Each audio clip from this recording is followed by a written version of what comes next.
लोग कहा करते थे कि यार बाहर मुल्क छोड़ दो, बाहर चले जाओ, बाहर हम क्या करें, हम अपने गुर्दे बेच दें फिर भी हम बाहर नहीं जा सकते। इनकी फैसिलिटियाँ सारी फ्री हैं, हर सुकून उनको है।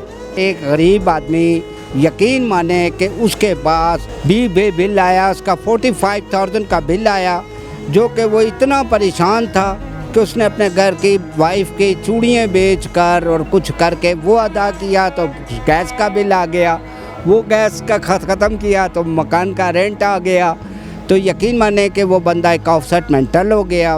बंदा ये बिल वगैरह पे करे कि घर के अखराजात चलाए। इस तरह तो कभी हमने देखा भी नहीं ज़िंदगी में। मेरा 50 साल उम्र हो गया, लेकिन कभी हमने इस तरह नहीं देखा है। मैंने वो हुकूमतें देखी हैं, खुदा की कसम खा के कहता हूँ, गोरे पाकिस्तान में इधर आते थे, हमारे इस पाकिस्तान से पैसा लेके जाते थे, पैसा कम था, सुकून था।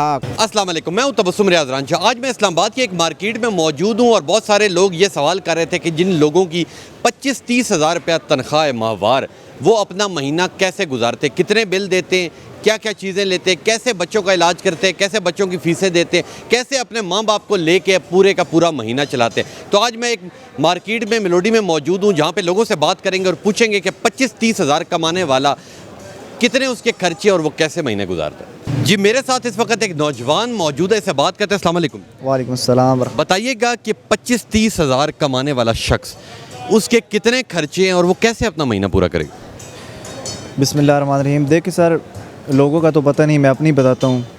मेरी 20,000 सैलरी है और मेरे जो एक्सपेंसेस है, जो ज़ाती एक्सपेंसेस है, अबाव 30,000 है, ठीक है।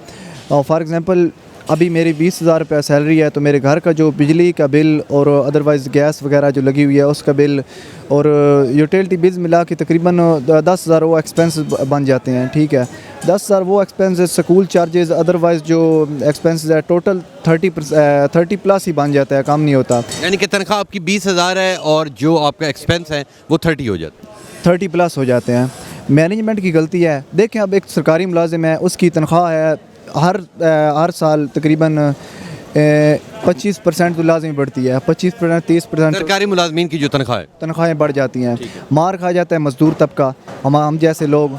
अभी लोग कहा करते थे कि यार बाहर मुल्क छोड़ दो, बाहर चले जाओ, बाहर जाओ, हम क्या करें, हम अपने गुर्दे बेच दें फिर भी हम बाहर नहीं जा सकते, क्योंकि वो गरीबों के गुर्दे भी उस काबिल नहीं है बाहर जाने के। क्या करें सर, हम मजबूर हैं। मैनेजमेंट गलत है, हुकूमत गलत है, कोई हमारे लिए कोई सोच नहीं रही, बस अपने वो ईंट पटांग में लगे हुए हैं, तो बहरहाल रह रहे हैं। क्या लगता है आपको कि जो भी हुकूमत आती है कहती है कि हमें वोट दें, हम लोग मसले मसाइल ठीक कर देंगे, फिर क्यों नहीं ठीक होते। हज़रत इकबाल ने कुछ इस तरह लिखा है कि खुदा ने उस कौम की हालत आज तक नहीं बदली, न हो जिसको ख्याल अपनी हालत के बदलने का। हम खुद अपनी हालत बदलेंगे तब मुल्क बदलेगा। अब सपोज़ करें, एक छोटी सी मिसाल दे, तो हम वहाँ से एक बिस्किट का पैकेट लेते हैं, वो हम शॉपर उसको जो उसका वाइपर होता है उसका वो उतार कर वहीं पे फेंक देते हैं। ऐसे मुल्क बदलेगा? कभी नहीं बदलेगा। हुकूमत को चाहिए हमारे लिए कुछ करे, हम खुद जो है हमें भी खुद को बदलना पड़ेगा। आपने इस नौजवान की बात सुनी और नौजवान ने कहा कि कब ये मसले मसाइल हल होंगे, और उनका ये कहना है कि 20,000 से मेरा बिल्कुल गुजारा नहीं होता, खर्चा लेके किसी से कर्ज लेके मैं अपना महीना चलाता हूँ, बहुत मुश्किल है। लेकिन आगे चलते और भी काफ़ी लोग मौजूद, उनसे भी बात करते हैं और देखते हैं वो इस हवाले से क्या कहते हैं। देखें जी, पहले तो मैं हुकूमत को ये कहना चाहता हूँ कि गवर्नमेंट ऑफ डिपार्टमेंट के जो PM हाउस की जो है वो फ्री है, इनकी फैसिलिटियाँ सारी फ्री हैं, गाड़ियाँ इनकी फ्री हैं, मुलाजम इनके फ्री हैं और इनकी रिहाइश फ्री है, हर सुकून उनको है, ठीक है या नहीं। मेरी इनसे कोई दुश्मनी नहीं है।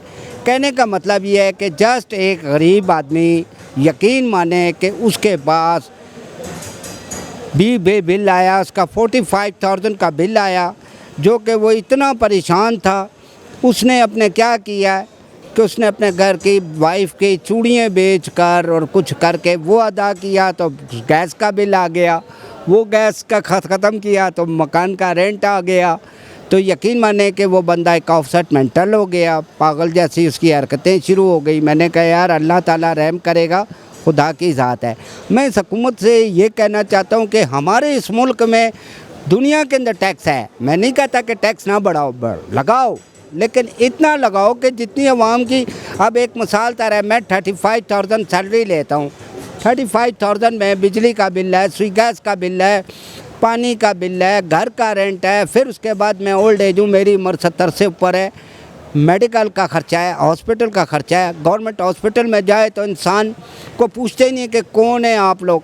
ऐसे जैसे जानवर भी दुश्मन के किसी इलाके में चले जाए ना, तो वो दुश्मन भी ऐसा किसी के साथ सलूक नहीं करता जितना ये पिम्स गवर्नमेंट हॉस्पिटल में।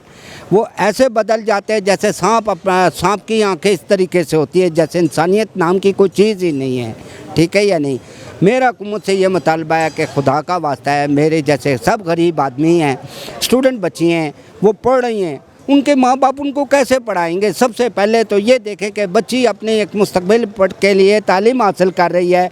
जब महंगाई हो जाएगी तो वो कहाँ से करेगी? वो ज़ाहिर है कि किसी यूटिलिटी स्टोर में या किसी नॉर्मल किसी शॉप में वो जॉब करेगी। क्योंकि जो भी हुकूमत आती है वो यही कहती है कि हमें इस बार मौका दें, हम कुछ नया करके दिखाएंगे, तो फिर क्यों नहीं होता?